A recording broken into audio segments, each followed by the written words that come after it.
All right. Set my coffee down. Yes, please do. Put down your fish sticks and your steak sauce. Yeah, we got fish No, sticks. I'm done with that. That's gone. I've moved on to the Ho-hos, Pop-Tarts and ding-dongs. coffee. No. I've moved on to Pop-Tarts and coffee. Cheese whiz and Twinkies. Oh, I haven't had a Twinkie in forever. Problem is, Hostess is not as good as it used to be, though. Did I tell you about the guy who I was standing in front of, who's standing in front of me in the supermarket line? Old guy, really old, like white hair guy, like balding. He's got two big jugs.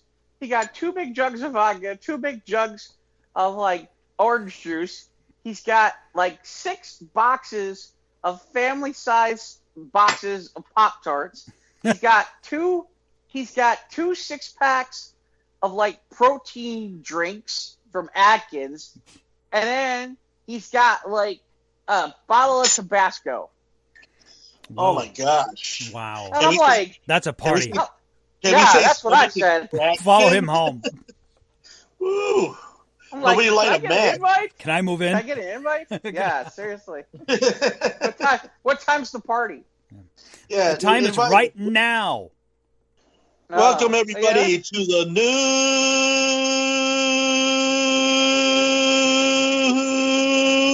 news of the Squared.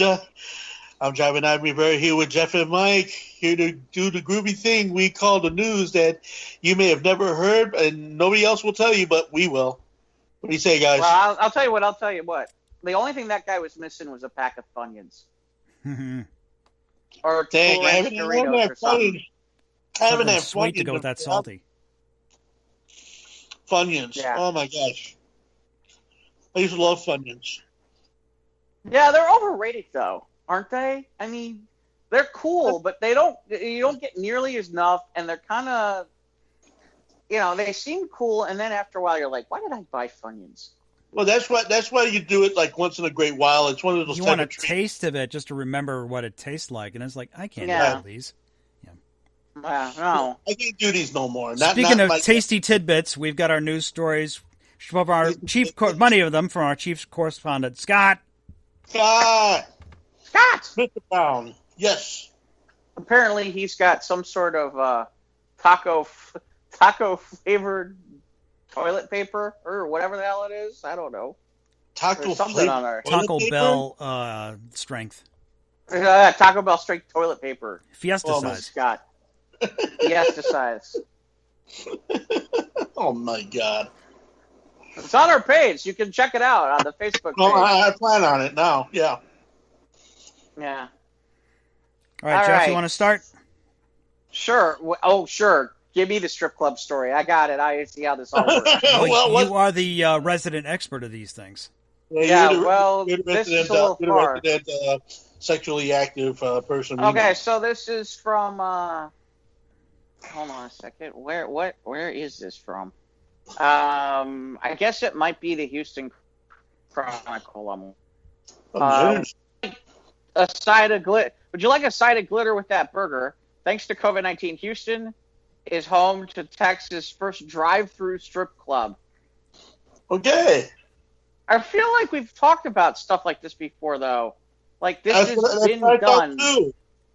I feel like we've done this. But maybe not here. Maybe on another state or something? Maybe another state or something. Okay, so fans of exotic dancing and eating in your car, then Vivid Gentlemen's Club is probably your kind of pandemic paradise. The struggling Houston-based strip club now has a drive-through. This is the problem. Yep, it's like Burger King, only there's dancing. So the fries suck there too? Is that what you're telling me? Black metal barricades separate the dancers from the cars, and dollar bills litter the asphalt between the white siding of the tent walls. The purplish blue light casts a familiar to clubgoers ambience over the scene, but obvious reminders of the pandemic remain. Some of the performers are in face masks. By the way, I have seen from other states, because I've seen other states now promoting that their strip clubs open. Can I just tell you how fucking funny it is to watch the fact that they're all in masks, but they're freaking practically like in bikinis, and I'm like, doesn't that defeat the whole purpose? Yeah. I'm like, doesn't this defeat? Anyway, this might seem like a gimmick, but it's serious business. Ever since Governor Abbott issued an executive order directing all bars and restaurants to be shut down back in March, hundreds of thousands of bartenders, servers, and entertainers have been out of work, including the staff at Vivid's Gentlemen's Club. While restaurants are now allowed to operate at 50% capacity and bars are still currently shut down with a go-to option for to-go sales, strip clubs fall in that gray area between bars and restaurants, depending on the business. Strip clubs where the buns are something else. In an effort to dedicated to their helping their staff, they decided to take their shot at a drive-through experience, becoming Texas' first drive-through strip club. All right, I'm gonna stop. I don't even want to go any further than this. I don't feel like reading anymore. This is the part where I kind of laugh, which is why. Well, Why? Exotic dancers got to eat too. Okay. Yeah, they got those I'm gonna leave that alone. I'm not even gonna. Nope. Every comment I want to make. That okay. I'm gonna leave the comment about eating alone. I'm gonna stop right there. Everything that's in my mind is just gonna be bad. I can smell it from here, Jeff. I mean, it's just everything. Oh boy, Going back to the Houston drive-through strip club. I mean, I just don't. Nude ain't rude, but buns are fun. Come on down, because everything's done. What's the point? I mean, if you're just stuck in the car, why? I mean, boobies. I don't know. Boobies! I mean, it just doesn't. But isn't public? I mean, they got to be in bikinis. They can't show their tits, otherwise they're going to get arrested for public indecency. Well, I'm assuming there's like an inside. What's the point of driving? They're going to be in masks, so it's already funky because they're in masks. The fact that they're scantily clothed just kind of defeats the purpose of the mask. What? Okay, you're wearing a mask, but the rest of you ain't got nothing going on. Really? Come on. What am I supposed to do? Well, I'm looking at. I'm looking at what's here, and it looks like it's some sort of, like, just from the picture, it looks like some sort of tent or something where you drive through. Right. So could if be it's just like some that, big canopy that's a covered. drive-through. Right. Right, but you're right. It doesn't look like. I mean, obviously, see the scantily clad woman, Fatima. That's right, Little Egypt here waiting for you. Just one right. cent. I mean, I'm just like, I don't know. But people can still peer through where the cars drive in and out. So it's still, the parking lot of the strip club might be public-private property. I would feel bad to be in the car behind a guy in front of me whose car is going up and down while he's beating one of the dancers. Look, there are plenty of ways to do this on your computer or your laptop. This is not needed. All right, what do we got next, Mike? Okay, well, this was an image posted from Gabriel Iglesias' Facebook page. Apparently, that he gives out these special edition Funko Pops. Now, I don't collect Funko Pops, but I know people who do, and some of them can go for crazy money, especially if they're like limited runs.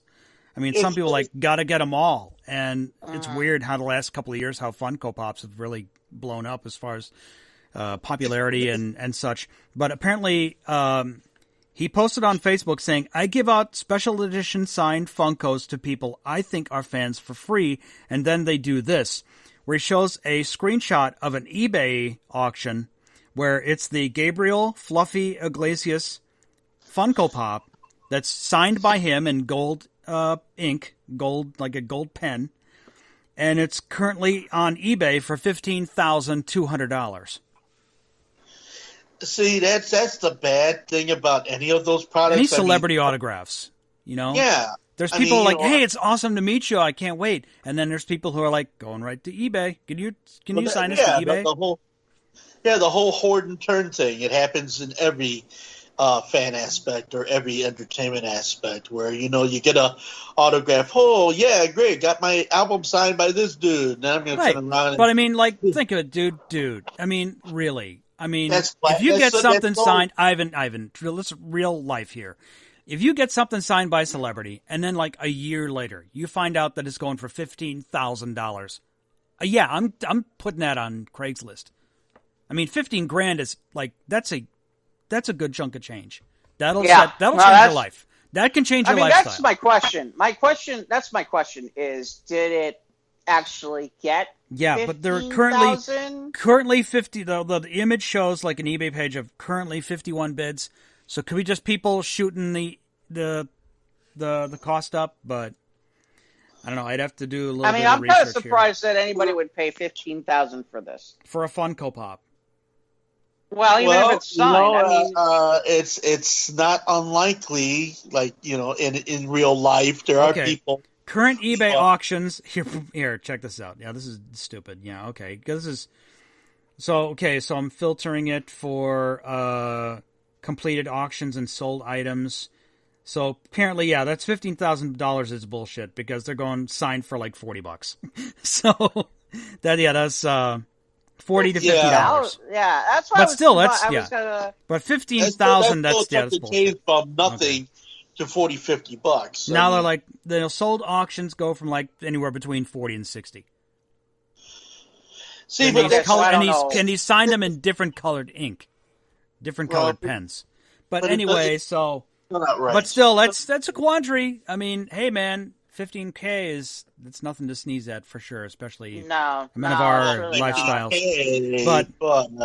But no, I mean, I'm beyond like, you know, autographs from most people. You know, I get a lot. I have a lot of signed by voice actors from various TV shows, but I'm not about hunting down autographs for flipping them. That's bullshit.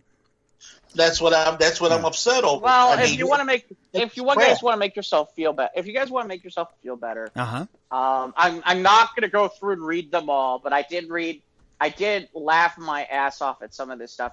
It's on the Facebook on our Facebook page, Squares of the Round Table, the Facebook page, which is there was this picture about if you're having a rough day, just go to Amazon and read the reviews for Haribo's sugar-free gummy bears. And the link is on the page.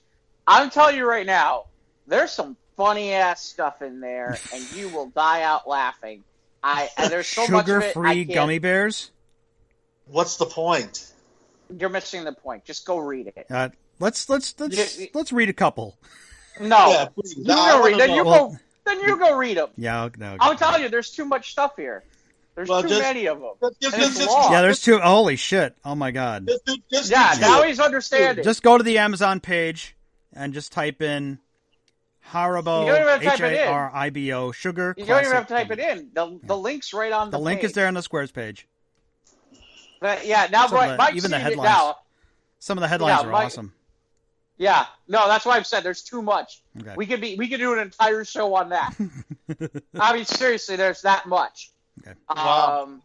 Yeah. I don't know about you, Mike. I'm still wavering on the Baby Yoda tiki mug. I'm not sure if I'm going to do it or not. Tiki mug? Yeah, there's all kinds of tiki mugs. Oh, brother. Here we go. Actually, I saw the little Black Series Baby Yoda. I was in a Target last week, and I saw the little Baby Yoda. It's like the height of a silver dollar, because it's to scale with the 1/6 or the 1/12, the Black Series, Star Wars, and it's like super small, and they want like $10 for it. Like, probably find someone to 3D print one for like $1 or $2. But Baby Yoda, it's all about the Baby Yoda. So, apparently, while we were gone, there was a situation apparently where there was a hostage situation. Apparently in the Ukraine. I'm assuming this is all done by now. But the reason we're bringing this up is because apparently one of the demands that the armed man made was including forcing the president of the Ukraine to encourage everyone to watch the feature film with the Oscar winner Joaquin Phoenix.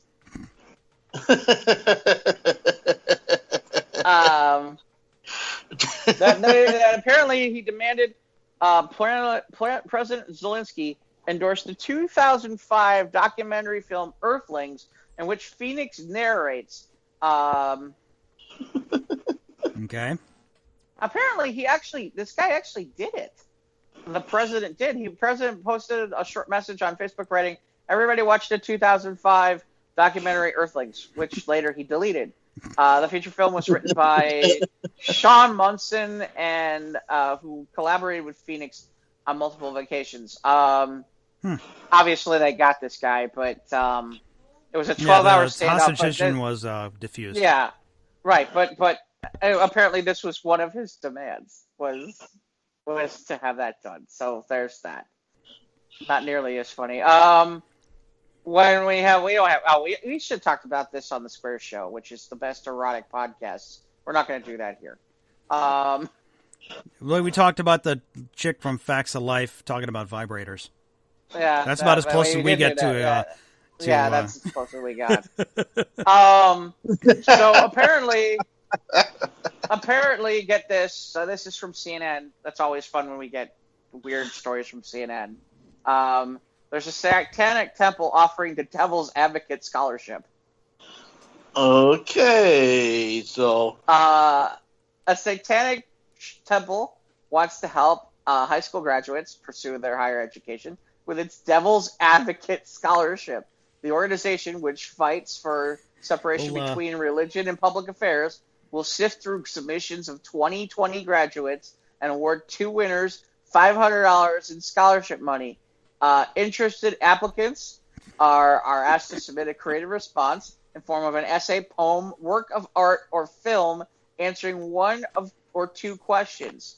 One asks what the applicant has done to promote the temple's tenets and mission. The other asks the description of a teacher who crushed your spirit, undermined your self-confidence, and made you hate every minute you were forced to be in school.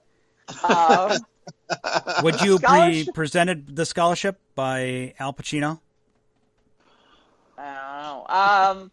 I have no idea. The scholarship application was open already. As of when they initially did this, within 2 days they had 50 applications. And it's been a couple weeks since then. The organization's founder, a guy by the name of Malcolm Jerry, said the idea came about when a high school student emailed him to ask him for a letter of recommendation for a religious scholarship that was being offered at her school. Why would you go there? I was disappointed that she did not receive the scholarship. No, gee, I wonder why. And saw that moment as an opportunity to offer our own scholarship that reflects our values. He says, in addition to promoting our values by honoring those who engage in pro-social rugged individualism, the scholarship allows a student a rare opportunity to be critical of the institution that only rewards sycophantic adulteration. Good Lord.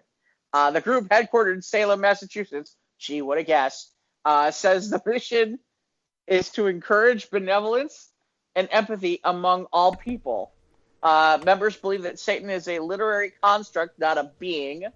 The Satanic Temple's website says the group advocates a pursuit of knowledge, but believes people confuse learning and schooling. Students are often expected to praise their school in spite of the fact that many students endure unconscionable abuse at the hands of faculty, administrator, and their peers. It's common to hear a successful person talk about a teacher who inspired them, but they never acknowledge that there were 13 years of school that were just quite fortunate if they came across the right just one. Well, this goes on for a little bit. Hail Satan! Here's $500. Maybe that's how you become a stripper at a Houston drive-through. Yes. Yeah, I'm thinking that's how that happens. Let's see what else we got. Oh, I'm sorry, Mike. I'm beating you to this one. There's no way I'm letting you do this one. There's no way I am letting you be the one who talks about the New York Post article about the man who stole the 3-foot-tall, 40-pound dildo from a Las Vegas sex shop. It's on the New York Post website. You show the footage from the video camera, the security cams.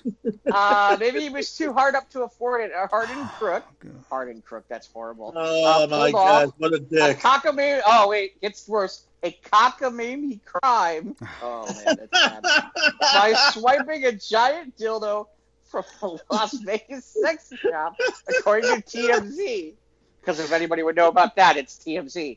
The guy was masked, was captured on video as he strode into the Deja Vu Love Boutique in Sin City on July 14th, grabbed a massive 3-foot-tall, 40-pound member standing on the sales floor. He got it up over his right shoulder and nonchalantly left the premises and crammed the dildo into his vehicle and drove off.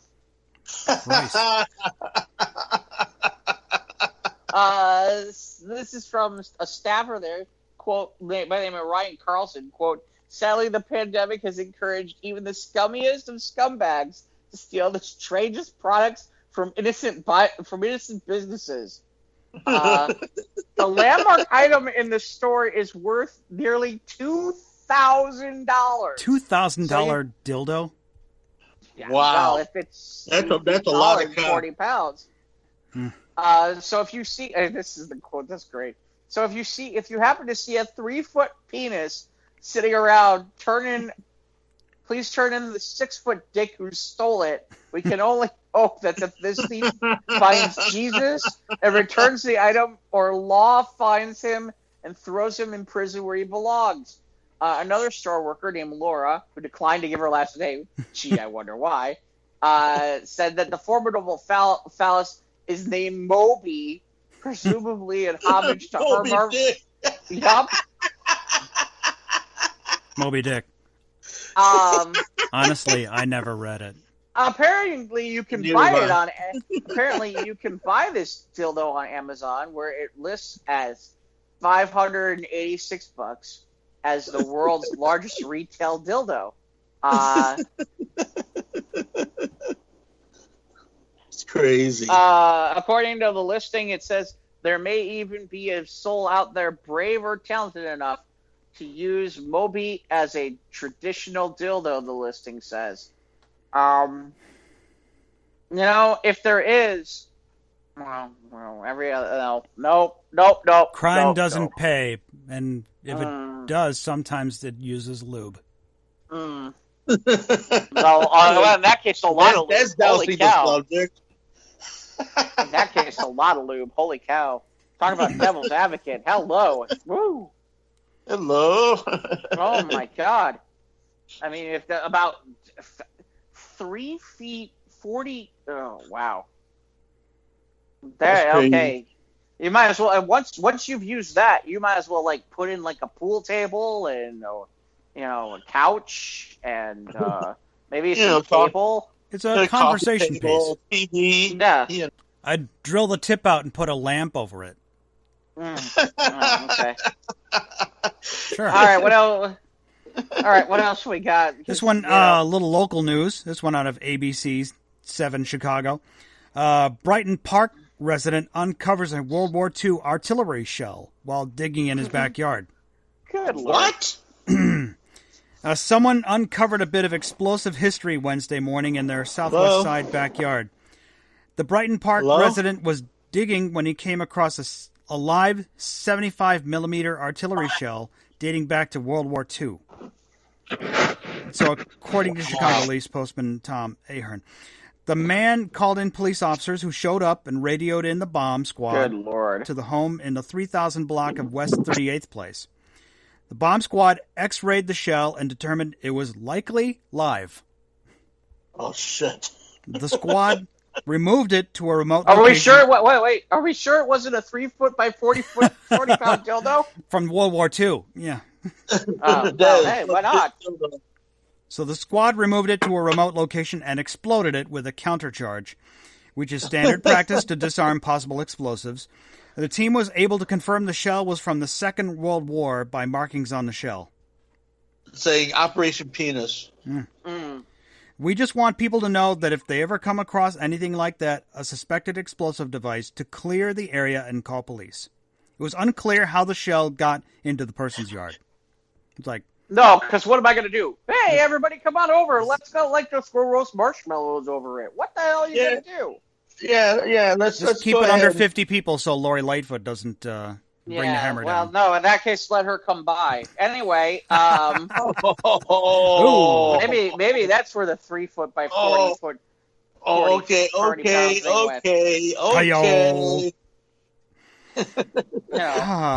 I'm just playing devil's advocate. Maybe I can get the scholarship. Eddie Bazoo.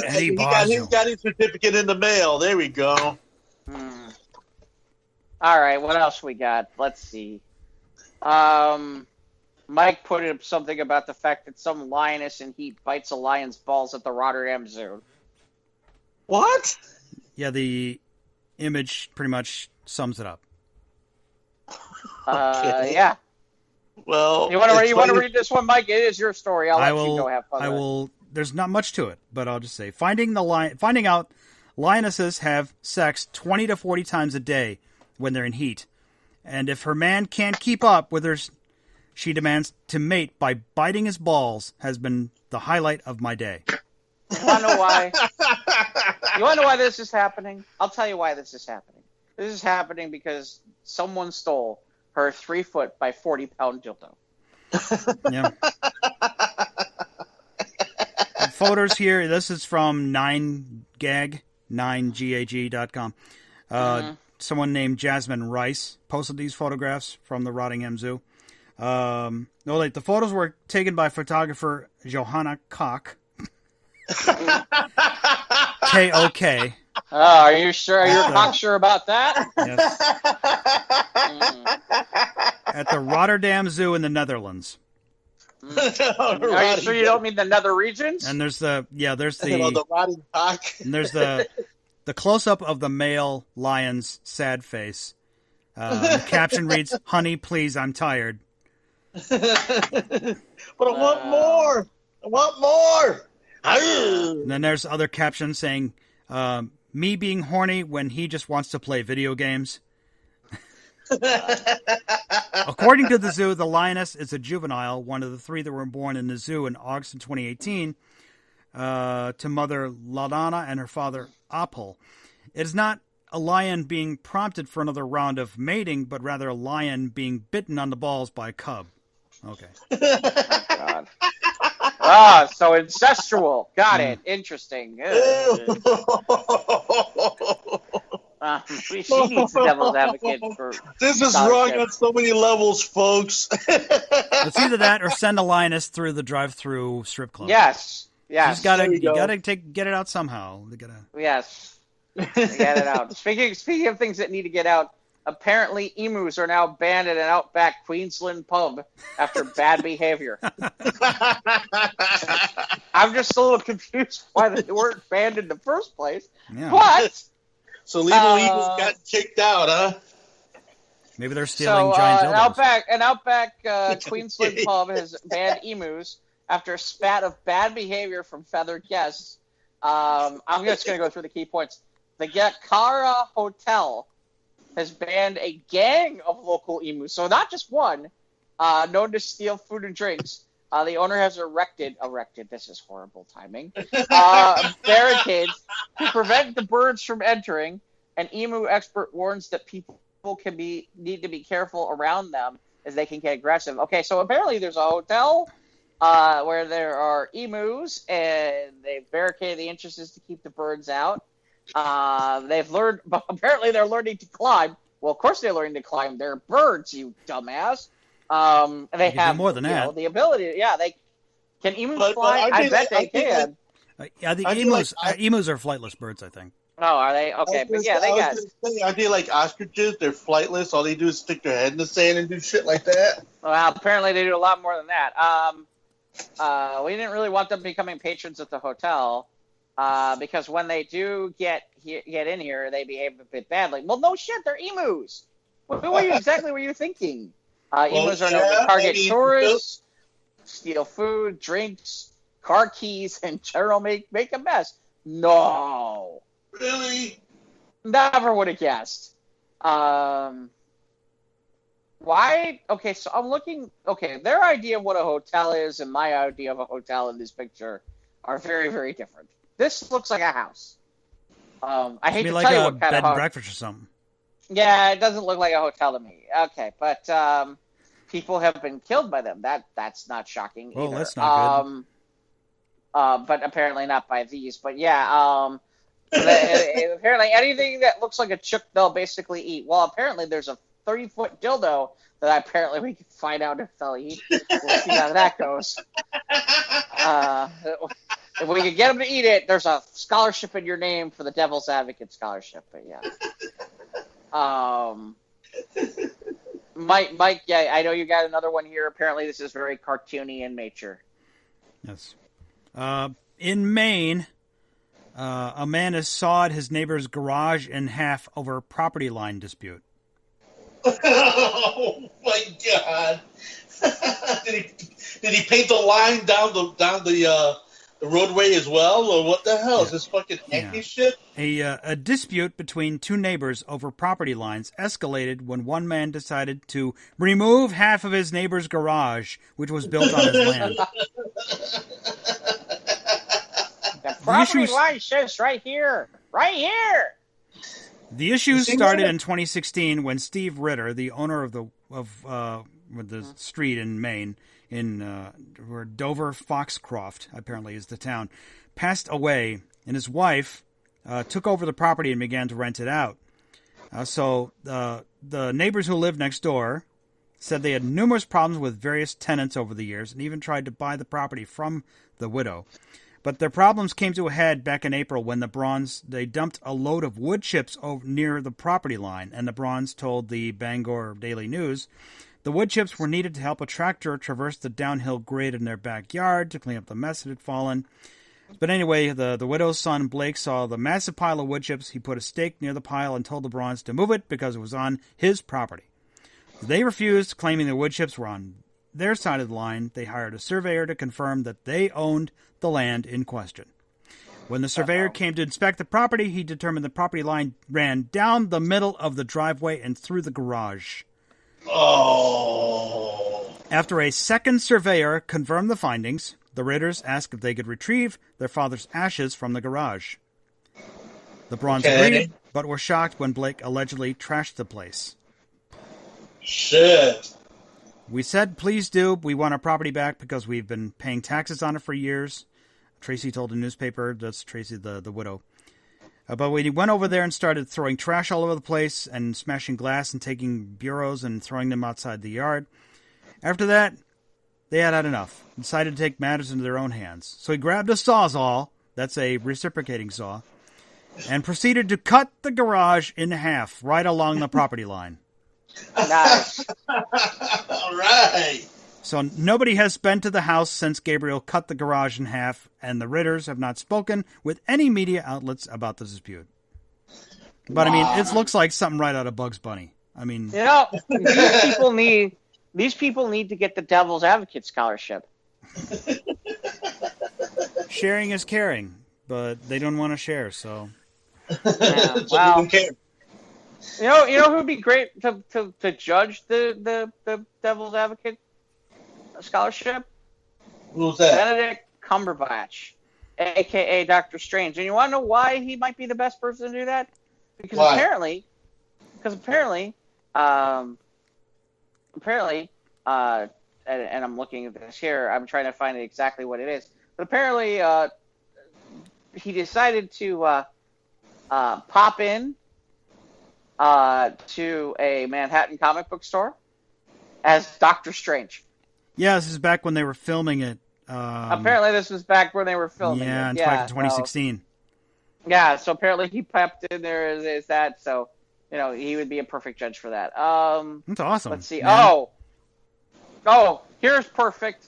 We've been talking about emus and all kinds of crazy stuff, and we've talked about chainsaws. This is perfect, because speaking of chainsaws, we need to be worried now about baboons carrying knives and chainsaws spotted in a safari park. Man, you think the emus are bad around here? Holy shit. Okay, so baboons at a popular safari park have been spotted with knives, screwdrivers, and even a chainsaw. The primates at Knowsley Safari Park and Merseyside, I could be saying that wrong, are already known for their destructive abilities and have been pictured previously pulling things from visitors' cars. But now some of the staff are concerned that the baboons are being given weapons for a laugh by park goers. Oy vey. According to the Sunday Times, one worker told the newspaper, "We're not sure if they're being given the weapons by some of the guests who want to see them attack cars, or if they're fishing them out of pickup vans and trucks." The workers say that the animals sometimes go into the people's toolboxes to grab what they can, adding, one of the baboons was seen lugging around a chainsaw. Good God. I would train the chainsaw to cut my neighbor's garage in half. Oh, my God. You know what? I would pay to see that. I would pay. You know what would be great? If the baboon took the chainsaw and he cut the 3-foot-long dildo in half. That people would. Well, anyway. So yeah, another said they found knives and screwdrivers that they're using and questioned the baboons were being armed by the visitors on purpose. That sounds like a whole bunch of dumbasses. Sounds about the article's from Yahoo, but the caption here of the article on Square's page shows like a dozen or so baboons over this car, up on the roof, on the windshield, on the hood. Crazy, man, out of control. Hey George, where's my toolbox? I don't know. Put down the chainsaw, you damn dirty ape. Crazy. Wow, crazy baboons with crazy baboon monkeys with weapons and chainsaws. Because we've not heard anything about crazy monkeys at all recently on multiple occasions. I feel like I'm best qualified to. I feel like I'm best qualified to do this story because this will make a lot more sense if I do it. We're actually, now that sports are back, we have news of the sports. Yay! Return to the news of the sports. Or news of the or sports of the weird, whatever the hell it is. Squares of the sports of the news of the something. Yeah, something like that. So, news of weird sports. Tom Brenneman, who is the son of the famed Hall of Fame announcer Marty Brenneman, used to do Cubs games, and is now a regular on Reds games. Tom Brenneman decided, they were talking during the Reds game, and they were playing against the Tigers, and Brenneman was talking about a specific player, and it reminded him of an '80s player known as who's known as Jack Clark, and he played for quite a few seasons. And Brenneman decides to sit there, and he's talking about this person. He said, "Oh yeah, he's a nice guy, and he used to live next to him." And then he said, I think he's dead. He recently passed away, right? No, he hasn't. No, he has not, Tom. Jack Clark, very much alive. Very, very much alive. Very, very much not dead. Not dead at all. And always check your facts. and I heard the clip, which is he's sitting there going on talking about it, and then he goes, "Oh, I guess he's alive. My bad." It's like, no, dude, don't even. You can't backtrack that shit. Not now. No. At least make it sound like a question. Hey, can somebody check if he's dead or alive? That might be a little bit more. Someone just used the internet. Jeez. Yeah, just jump on the internet for a second before I say it out loud. But this is what happens when you do baseball. Baseball is there's stuff not going on. It's difficult. It's the most difficult sports commentary you can do. It's well, yes and no. It's sort of easy because you can sit there and talk about just about anything, and then you got to bring it back. Whereas with the other ones, you got to constantly watching what's going on and boom, boom, boom, and all this stuff. Baseball is really lazy. Yeah, but it's I mean, there's the long pauses between plays, so you have the up and down. It messes with your concentration. If you say so. I always thought baseball was easy to do because you could talk about all kinds of shit. I mean, you really. Well, at least with baseball, it does have its moments where you can just get into slight conversations before bringing it back. Unlike basketball, where you have to be on top of it every second, or football. Same thing with football. Yeah, football, the pauses are not as. But okay. But just to be clear, Jack Clark not dead. Thank you, Tom Brenneman. Thank you, Tom Brenneman. You know what it reminds me of? It reminds me of this is going to come out poorly because of the fact that Kobe's no longer with us. But there was that period of time when Kobe was on trial for the possibility of rape, and this was back when Larry King was still doing the show on CNN, and they thought it would be a great and his people thought it'd be a great idea to get a hold of the Lakers' legendary golden voice of the Lakers, Chick Hearn, to talk about it on the show. And that would be a great idea, except for the fact that Chick Hearn was already dead. And yes, they really did call the Lakers and ask if they could get Chick Hearn. Yeah, if they could have Chick Hearn come on the show that night. Speaking of news of the sports or sports of the weird, I'm only bringing this up because it's too fucking funny. So if you're not aware, the NBA has started playing, and they're playing in this bubble, and you're not supposed to leave the bubble, and you're not supposed to go outside of the bubble down to Disney World. Risk exposure, or anything along those lines. Hold on, now this is not letting me do what I want to do and read this. Okay, there it is. However,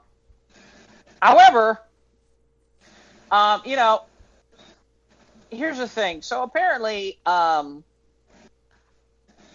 so the best way to put this is, I'll just read the story, which is, if your boss calls, or even worse, a security force that works for your boss calls and asks you why you were in a gentleman's club when you most certainly weren't allowed to be in a gentleman's club, because being in a gentleman's club during the global pandemic is not exactly what the CDC, let alone the NBA, would advise, then a decent answer, considering there are no good answers, might be that you stop briefly to pick up some food.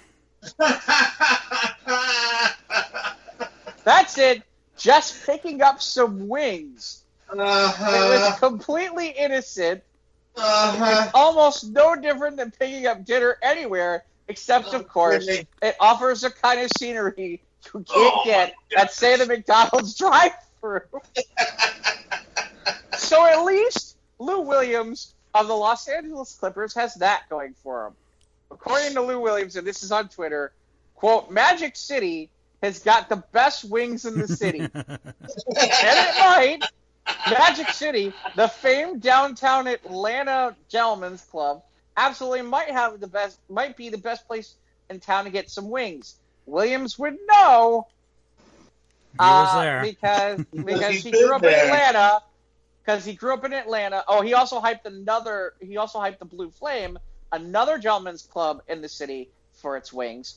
Williams grew up in Atlanta and played for the Hawks in 2012 to 2014. Magic City is just a few blocks from the Hawks' home court, and its signature wings are literally named after him. Lou Will Lemon Pepper Barbecue Wings, the menu reads. Understanding that Williams was in Atlanta on an approved absence for the NBA bubble to attend his grandfather's funeral. Dude! Was about to head back to Orlando, and thus incapable of getting some of his beloved Lou Will Lemon Pepper Barbecue Wings until potentially October. Then you can hardly blame Lou Will for trying to load up Except, well, there's this billion-dollar operation called the NBA, not to mention the Clippers' hopes for an needed some comfort food to grieve for his loss. And tits. Is that what it is? He was eating his cares away. So, yeah, like I said, I wanted to bring this up because I think it's hysterical. That basically, yeah, he got busted. So he got busted when he appeared. Wait, get this. He got busted when he appeared in a photo inside Magic City that was posted on Instagram by recording artist Jack Harlow, who might now be known as Snitch the Rapper. Even more than Tekashi? This is from Doc Rivers, their coach. That's something we obviously didn't enjoy seeing. Harlow tried to claim it was an old photo, but that wasn't true. Williams was wearing the very mask the NBA issued him just weeks ago in Orlando. This thing is awesome. Williams messed up immediately and said he was just there for the food. Either way, he wasn't socially distanced from Harlow, who was not at Magic City. Yeah, it's not like he was eating the wings off her back or something. Yeah. Well, no, but apparently the guy he was with was not there for wings. No. So this goes on. This is on the Squares page. You can read all about it. I can't remember what NBA star vouched for the fact that, yes, they have good wings that I couldn't stop laughing about. But yeah. Well, let me play devil's advocate here and just say that, he was grieving for his grandfather's loss and, rest in peace. But I mean, he just needed some comfort food. We all got to eat, man. Just like the strippers in Houston, they got to eat. Well, yeah, you got to be careful with that stuff because, so you got to be careful with that because worst comes to worst, you could end up instead wetting the bed and being attacked by a woman with a machete. Yeah, oh my. Because that's our next story, by the way. Oh. Is a woman upset with a boyfriend who wet the bed and attacks him with a machete. Holy shit. And this is another Chicago story. No explosives found in the yard here. She was a firecracker 39-year-old herself. Deer Park woman allegedly struck her boyfriend with a machete. Holy shit. After getting upset with him for urinating in the bed in their North suburban home. She grabbed a machete and hit the man in the head, causing a serious wound. This happened in Lake County, Illinois, by the way. The man who lived with her is expected to recover. The woman is being held on $30,000 bail. I'm sure she's out by now. Charged with felony domestic battery, felony battery, and 2 misdemeanor counts of battery. Her next court appearance is later this month in August. But whoa, what the bed? What were you? Well, who knows? I'm not going to go there. Either that or she was going to bite him in the balls like the lion. Oh, yeah. Yeah. So let me ask you a question. Would you rather be bitten in the balls or hit in the head with a machete? God. I'm just going to go get some wings instead. I don't know. Seriously, at that point, it's all about the wings. They're magic. It's from Magic City. Yeah. What else we got? Okay. I think we're up. I think we have found. I think I know where the dildo went. By the way, guys. Went to Magic City. No. Well, yeah. Now that would make a lot of sense. But Mike posted this story about the lottery winner. Do you want to go here or should I? I will. I'll partake. There's another one from Scott.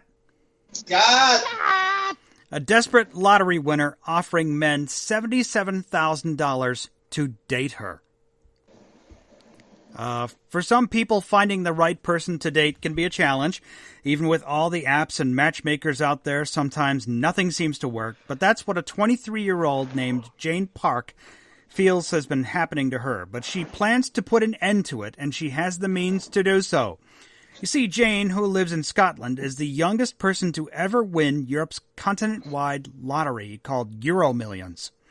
When she was 17, she played the lottery for the first time and wound up winning $1.2 million. But rather than bringing her everything she's ever wanted, she says the money caused her to become lonely and empty.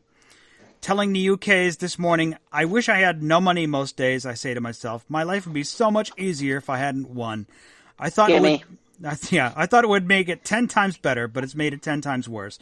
However, she now plans to use the money to fix her situation by offering $77,000 to a man who will date her for a year. Done. I'm there. Wait, I gotta move to Scotland, though. That's the problem. Yeah. However, while she plans to give her man the allowance, Jane expects him to spend it on her by taking her out to fancy dinners and giving her pricey gifts. Before he can be chosen, her future beau will also have to go through some on-camera interviews, which will later air on a documentary about her. Of course. Already, she's getting tons of offers from men across the globe. Wow. So wait, let me see if I understand this. She's turned her loneliness into a reality show. Right. So just to be clear, so it's gonna make her pay me you're gonna pay me $77,000, and yet I gotta pay for everything. I'm sure she'll get to keep some of it. The dude will probably be able to get to spend some of it on himself. Well, but you're spending because you're getting $77,000. Actually, over the course of a year, that $77,000 is just going to return back to her in the way of getting gifts and fancy dinners and doing whatever. Yeah, exactly. So, well, I mean, basically, I'm not getting. Actually, I myself am not getting $77,000. I'm getting a portion of that $77,000. No, what I'm getting paid is I'm basically a sex slave or I'm getting pimped out. She previously had a very public relationships with both a British talent show contestant and a reality star that both ended in messy breakups. I never would have guessed. Yeah, hopefully not only will she find success with her next boyfriend, but she'll prove that money can buy you love. You know what she really needs? No. She needs a 3-foot, 40-pound dildo. Yes, and it doesn't smoke, it doesn't drink, and you don't have to feed it, so it's continuously happy. When you get that $77,000, don't put any money into machetes. Or get into unless you've got baboons. Right, the baboons could fight and defend you against your if she comes at you with a machete. Right. But whatever happens, don't let it happen. Whatever happens, don't let it happen in the creepy clown motel. Oh. Because apparently there's a creepy clown motel by an old cemetery, and apparently this is in Nevada. I'm trying to read this. It becomes serious enough to be one of the staples of pop culture that there was a scary clown obsession a few years back. But the epicenter of that scary clown phenomenon is the Clown Motel in the remote desert town of Tonopah. I can't pronounce this. Nevada. Mm-hmm. The motel, which we learned about from the Parks and Cons, was once one of America's scariest motels. It has 600 clowns inside its walls and is close to the old Tonopah Cemetery. The combination gives the Clown Motel not only a reputation of being creepy, but legitimately haunted. It's been downplayed for the creepiness of his motel originally. He stated that his establishment only had happy clowns. Are you sure? Did you ask? To which I say, all clowns are happy when they're trying to scare you to death. Wonderful. Lovely. According to Thrillist... I guess somebody needs to see Pennywise again. According to Thrillist, this gentleman sold the Clown Motel in 2017. Another clown enthusiast then bought the property. Clown enthusiast. And he added his own collection to the motel's already a substantial number. He estimates the lobby has 2,000 clowns, although he also thinks clowns are happy and wonderful, the purveyors of joy. He realizes the motel's creepy and haunted nature helps attract guests. To that end, he's added horror-themed rooms based on The Exorcist, Halloween, Friday the 13th, and Stephen King's It Naturally. There you go. The motel is said to be haunted because of the proximity of the old cemetery. No one has been buried a body there since 1911.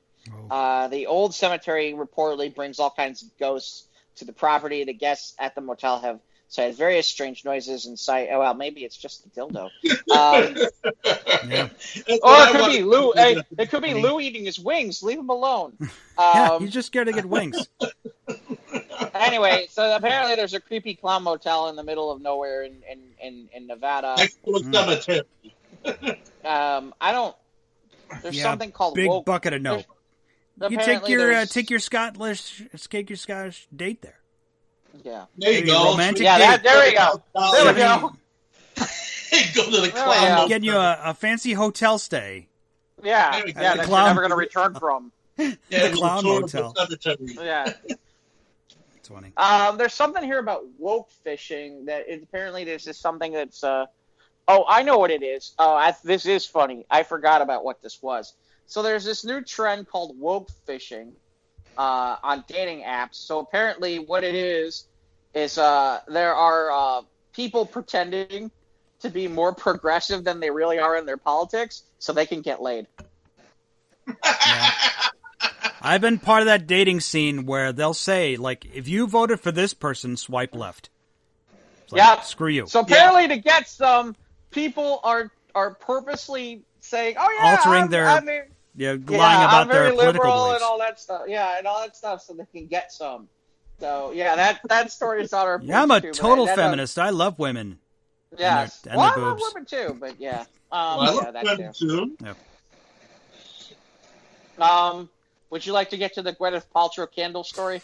Oh, again, the damn candles. This ain't really. Not about Gwen, but I mean, a man lights a fragrant candle inside his car, and guess what?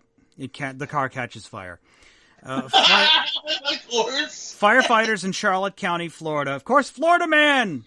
Florida man. We can't have a. You know what the funny part is? I think that's our Florida. I think that's our first Florida story of the day. Yeah. Yeah. Firefighters in Charlotte County, Florida, had to put out a car fire at a Culver's restaurant with the good exercise. Florida's got Culver's? There's Culver's in Florida. Wow. The driver told the firefighters a fragrant candle he was burning inside the car accidentally tipped over onto some papers and ignited the blaze. It's just little wings. Leave them alone. He stopped the car outside the restaurant and ran for a trash can to fill with water in order to put out the flames. When he returned to the car, it was completely engulfed. And he should be honest that he was at the drive-thru strip club. That's what he should be honest about. Yeah, that's on fire. That lady's hot. Oh, holy crap. Yeah, boom. The car was a complete loss and no injuries were reported, but firefighters want to remind motorists not to drive with a burning candle in their car. And he was actually in transit when he had this candle going. Yeah, he had to pull over into the Culver's. Going when he's driving around in a car. He's driving around with a lit candle, and it landed on some papers, and he's driving like, oh shit, better pull over. Like, oh shit, better put this out. Oh shit, better give this baboon a chainsaw. God. Quick, hand the baboon the candle, too, while you're at it. No, I'm kidding. Hurry up before the emos get here. Nah, seriously. Maybe he was woke fishing, who knows. So apparently we need to. I think this is a Chicago story again. We're getting a lot of Chicago stories lately. I think this is a Chicago story. Yeah, this is. Apparently, just the headline says it all. The headline really does say it all. It's called Uber Eats, not Uber Eats My Food. Austin neighborhood man catches delivery driver eating his wing order. Well, maybe it was Lou. Maybe it was the magic wings. He got them from Magic City. It was his, wear a mask, wash your hands, and how about keep your hands out of other people's bags? There was a report that in the Austin neighborhood said his Uber Eats driver liked his food so much that the driver ate some himself. The 15-piece boneless chicken wing order turned out to be too tempting for the delivery guy. The whole thing was caught on camera, and the driver's explanation was simply that he was hungry. Well, I've heard words. He won't notice 5 of these wings missing. Now, let me play devil's advocate here for a minute and just say that the poor guy, he's been driving all day and he smells the delicious food on he's delivering all day. Mm-hmm. I'm like, gotta cut him some slack, man. You know what he probably said to the guy afterwards? He's like, these are good, but they ain't no Magic City wings like Lou. Oh no. Man. Well, it could be worse. Somebody could tell you that you're dead. Fucking Tom Brenneman. I can't believe he did that. We've only got a couple more here left. I know we're running a little long for. Oh yeah, we're running to the bonanza. Yeah. But yeah, apparently we got a couple more here before we head out. And one of them was really Ivan's gonna die at this one. I couldn't stop laughing. Go ahead. You want to do the one on the next one, or what? Alexa, is that it? Yeah, because I got to do the next one. Yes, Alexa and Siri don't speak Chicago very good. Okay. The signature. No, okay. According to the constable here, that Alexa and Siri don't speak Chicago so good. So there's a caption here of the signature burger at Wahlburgers, newly opened in St. Charles, with Donnie Wahlberg and wife Jenny McCarthy greeting customers at the OFD, originally from Dorchester, a Boston pronunciation of the kind apparently preferred by smart devices like Alexa. Okay. But it says, does the woman in your life understand you? Alexa, where's the nearest yoga place, you ask? And, oh my God, is the article blocked? I can't read this. It's from the Daily Herald. But, you know what? I don't think I can read this. What a bunch of dicks. All right, anyway, you get the idea. So, yeah. Boston and Chicago accents are not that familiar to Siri and Alexa. All right, this one, I think Ivan's going to get a kick out of this. And Ivan will never hear this song again and think anything differently from now on. Hey, Ivan, remember the group Sugar Ray? Yeah, I remember Sugar Ray. Mark McGrath? Yeah, I do. Remember that song about every morning? That Every Morning song? Yeah, I remember the Every Morning song, yeah. Yeah, well, apparently it's about pegging. About what? You heard me. Apparently it's about getting pegged. No. Ouch. This is an article from BuzzFeed. Apparently it's been an 18-year-old conspiracy theory in the making about how anyway, this past Saturday I was listening to Every Morning as a certain lyric stuck out to me for the first time. Something's got me reeling, stop me from believing, turn me around again, said that we can do it, you know you want to do it again. Turn me around,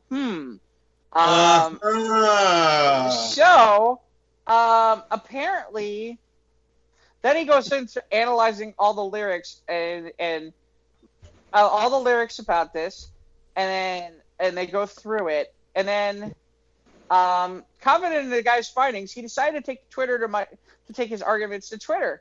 Less than 2 hours later, Mark McGrath himself chimed in to confirm the conspiracy theory. Finally, an eloquent response to the clearly obvious. Okay. So there you have it. Mark McGrath and Sugar Ray's Every Morning is about a guy getting pegged. All you people from Buttfuckers Anonymous have now been validated. Oh my God. I just think that's great. I couldn't stop laughing when I read that. I'm like, oh my God. Nope. Never going to hear that song again.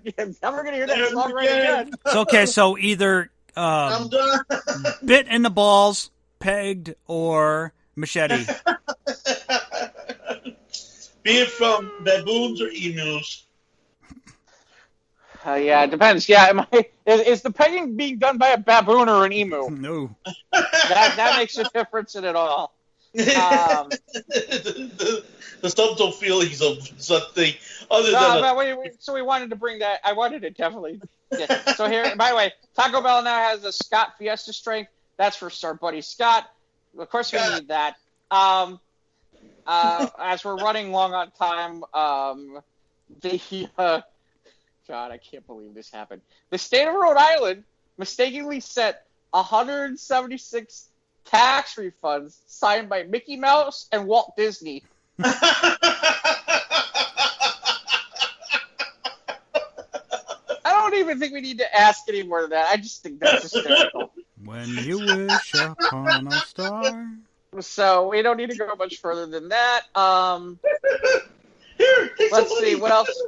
What else we got? I posted a meme, and I'm probably gonna go to hell. We're probably all gonna go to hell for this one. That's all I'm gonna say.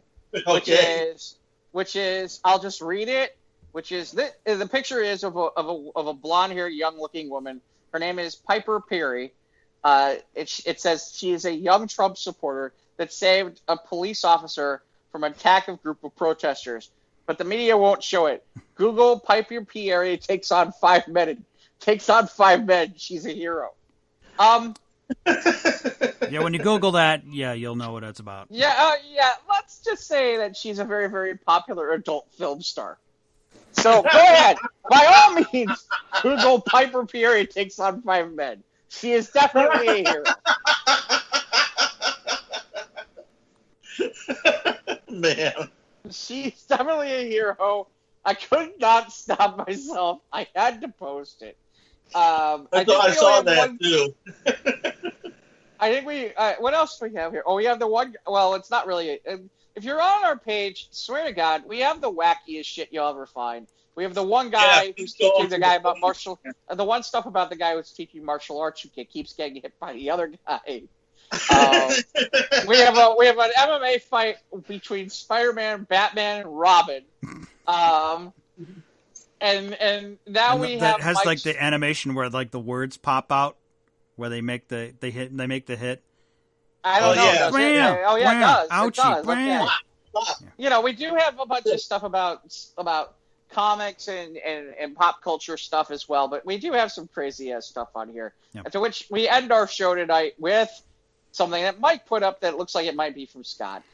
No, I found this actually myself. This is from the Daily Beast. So a lot of crazy animal stories are what we deal with here. Whether it be screwdriver and knife-wielding, chainsaw-wielding baboons to dangerous emus, deadly emus apparently, and lionesses biting lions on the balls. All biting lionesses. Yes. A cat has broken out of a prison and is on the run after being apprehended with heroin and SIM cards. It was smuggling into Sri Lankan inmates. Okay. A cat that was detained at Sri Lanka's high-security Welikata prison on suspicion of smuggling drugs to inmates has escaped, according to local media reports in Aruna. The feline delinquent was detained last week with 2 grams of heroin, 2 SIM cards, and a memory chip hidden in a plastic bag tied to its collar on the prison grounds. Wow. So, police suspect that the drug traffickers who trained the cat are part of the same cartel that was caught using an eagle to smuggle drugs in a suburb of Colombo. The menagerie of accomplices were associated with the underworld crime boss Angoda Laka. So, Laka died while hiding from the authorities in early July, according to a local media.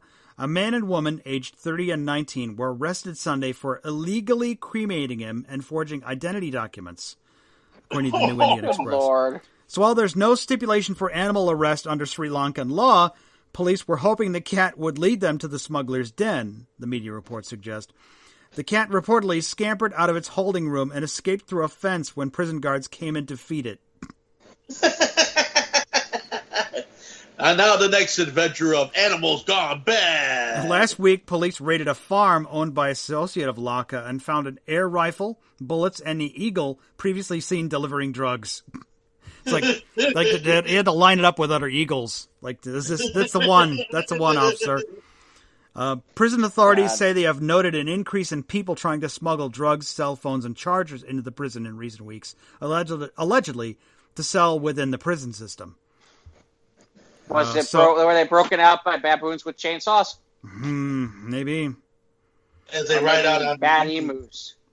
Emus and baboons with chainsaws. Sri Lanka drug smuggling cats. Well, that you know what just becomes later. She becomes the lioness who bites those cats on the balls. Yeah. Emus and baboons and cats. It's all mine. Indeed. Yeah, really. Holy cow. All right, so that's it. That's all we got for now. Yeah, wow. This was a mega pack. We literally blew our load. And not like a 3-foot dildo load. I mean, bigger than that. Yeah, it was bigger. Big. Heavier too. Holy cow. I could use. You know what? All I know is I could use some wings. Well, just when you're driving to get to the place, just don't light a candle. Okay. Especially on your way. I hear Magic City has amazing wings. Yeah. That's what I heard. Seriously.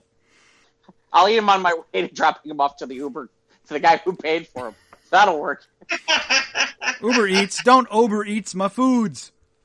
Yeah, unless it's being paid for by Mickey Mouse or Walt Disney. Right. Yeah, those Rhode Island tax refunds are legit, and you get a lot of wings with that. Yeah, the whole Mickey Mouse organization. Get some Gabriel Iglesias Funko Pops. Yep. You can buy one now on eBay. Then P.S. Just a reminder: Jack Clark is very much alive. Just so you know. God. In case you know what I played Devil's Advocate and think that maybe he is dead. Maybe. Well, yeah, maybe that's what Tom Bernerman was up to, is getting the Devil's Advocate scholarship. He's not alive. God. So much for that, folks. You know what we really need to do? We need to find that guy with the 2 gigantic things of vodka and the orange juice and the Pop-Tarts. Yeah, it was in front of the grocery store the other day. The grocery store. And just tell him, hey, man, we got Magic City wings. We're coming over. Hey, come on. We're going to party with you, man. And we got Jack Clark, so fucking let us in. And if you don't do that, we're going to whip out our 3-foot, 40-pound dildo, and that'll be the end of you. And play that Sugar Ray song. Yeah. We're going to unleash the baboons and the emus on your house. I swear to God, as soon as I saw that, I'm like, I want to hear Ivan's reaction. Just don't be digging in your backyard for any World War II explosives. Yeah, seriously. All right, gentlemen. See, that's what I'm talking about. I dropped musical knowledge on Ivan that he didn't have. Now he's going to have to give that. Yeah, just think, Ivan, you should play that on Twitch. You know this song is about pegging, don't you? Well, I mean, I don't know if it's as shocking as Turning Japanese by the Vapors is about masturbation. I mean, you know. Why did everybody not realize that was... Well, in fairness, I used to sing that when I was on the bus when I was 10.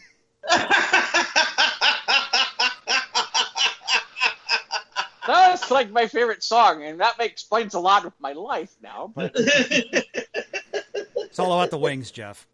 Mm-hmm. There you go. And it's all about this show, Mike. Where can they find us? We're on Instagram and Twitter at SOTRT Podcast. We're on YouTube. Click the bell, and you can subscribe. And then when you get new shows and new content, we like sending new content to the people. And, of course, the people, we enjoy getting news stories from our correspondent, Scott. You see all these crazy articles on our Facebook page. And Ivan... He sometimes spins his records on Twitch. You can check him out there. It's JAVAA. Wait a minute. How's it? JAVAN IVAN. That's Jivan Ivan with too many A's. At twitch.tv. Or if you really need to find him, just look up Piper Perabo takes on 5 guys. Oh.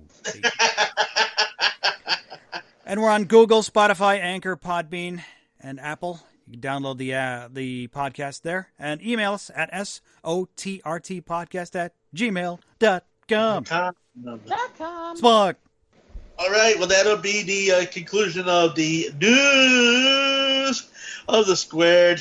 Catch up with us again next time when we hear Mike go, and Jeff go, and of course I'll go. Yeah, next time we might even have a Jack Clark on the show. You gotta give him some wings. Sitting on top of a 3-foot dildo. I'm not sitting on top of that. You can do that. Like the Turner, yeah. if it's tilted on its side, it would make a great. Well, I don't know. All I know is there's a halo on my 4-post bed. You know, Ooh. that's Later, turn it folks. around. Yep. Later, Gators.